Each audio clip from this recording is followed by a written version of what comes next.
All right, so I'm going to go ahead and give out some losers to the free agency. Um, but first, I'll say some honorable mentions just because I was like, I don't know if we could really say they're losers, more so that it's like, what can they really do?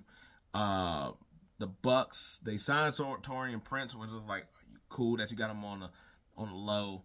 I was like, good 3-and-D player. I think he'll fit in with them. I was like, can shoot the ball, defend well enough, and he probably will do better here than he was sort of with the Lakers because he sort of got out the rotation with the Lakers by the season's end.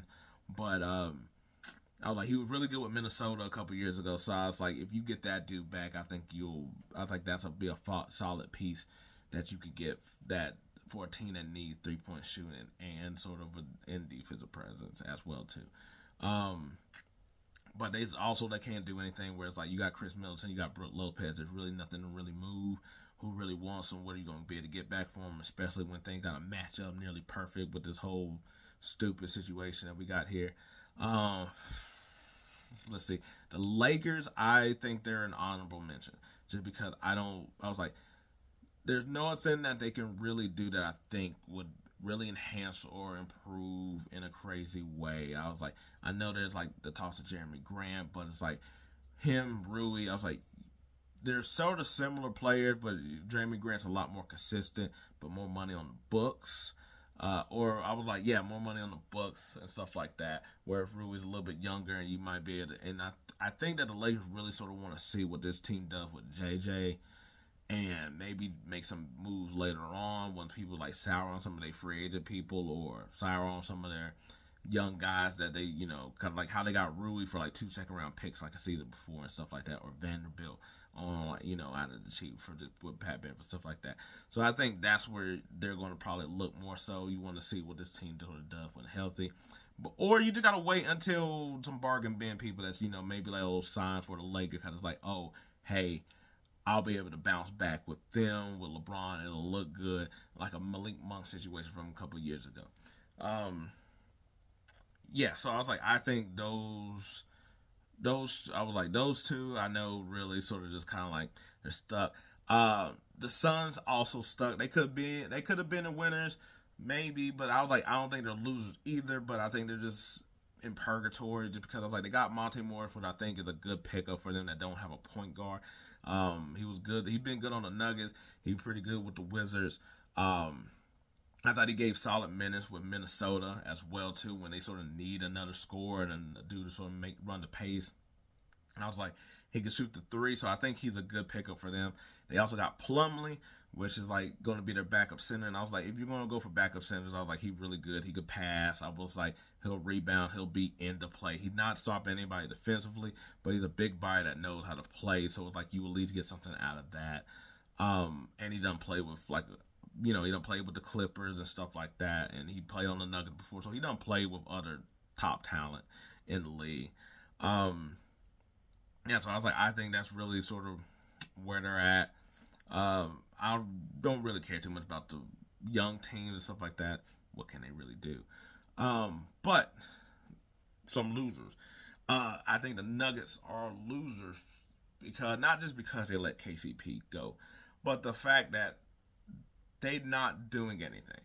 And I think with you don't know, you can't really move the Michael Porter Jr.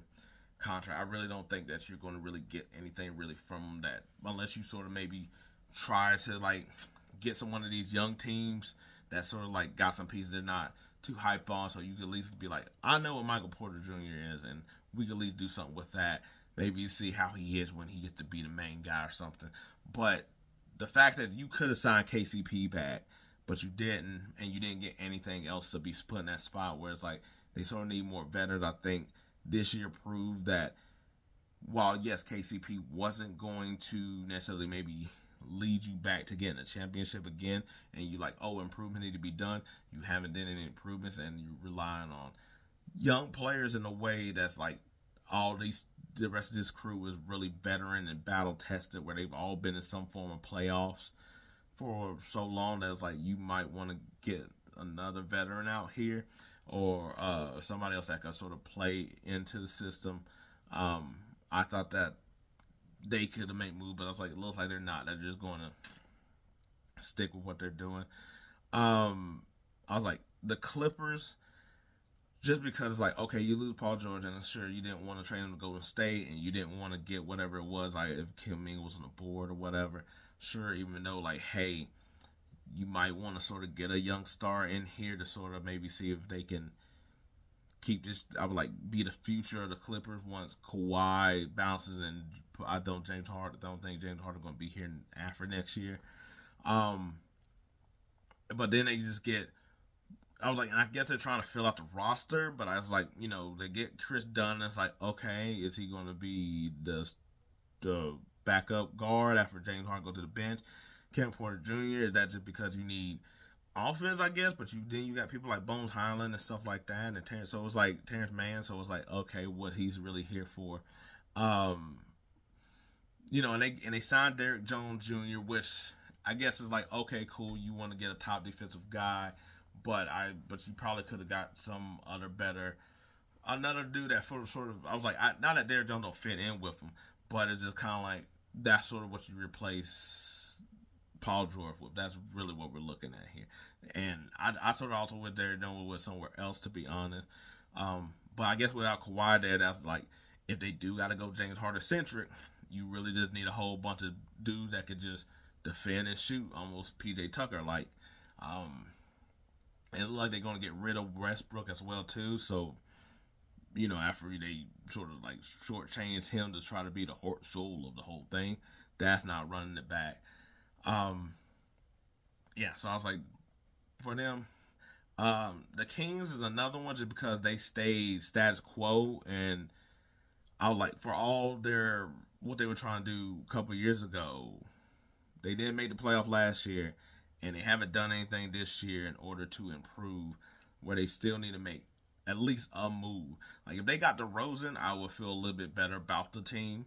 I don't know if that bumps them up any higher than what they'll be, but they got a better floor, and I was like, they at least got a more chance to compete, because I was like, I don't know if they have enough to keep dealing with, you know, especially like once the Grizzlies come back or the Rockets pump up. You're going to have more people that you're fighting against as well, too. The Pels improve. That they need something else, and they just really haven't. They signed Malik Monk back, and now pretty much it. I was like, there was discussion of Jeremy Grant and Harrison Barnes being traded, but yeah, nothing there. The Heat, just because they haven't also done anything either, all this thing is swirling around Jimmy. They're not bringing Caleb Martin back, I guess, unless he doesn't get what he wants at free agency. And that's like, doesn't look like they're going to get DeRozan, and it doesn't seem like they're going to really be able to get Larry Markkinen either. So now you're just running back the same team, which now at this point, even if you got a healthy Jimmy all the way throughout the year, are you really just looking at the 7th seed, 8th seed again? You know, with the Pacers that's going to basically improve from being young, the Magic that got KCP and improving from being young.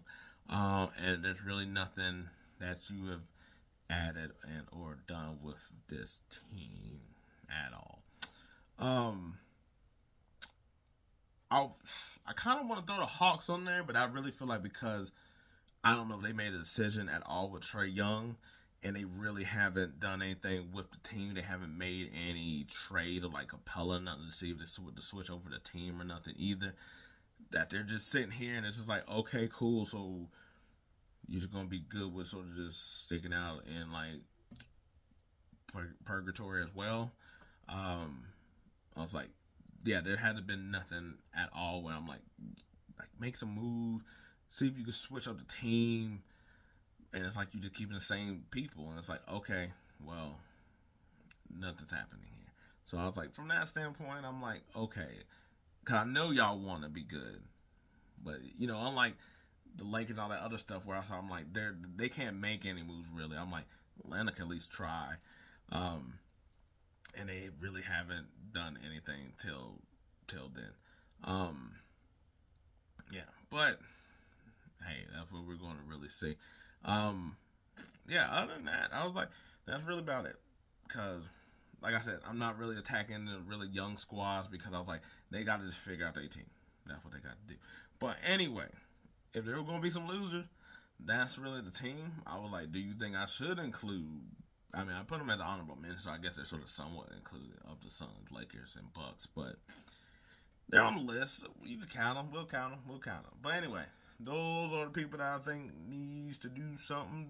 Maybe we will see who gets in the bargain bin and they be able to do something with these teams. But anyway, till we see. Peace out.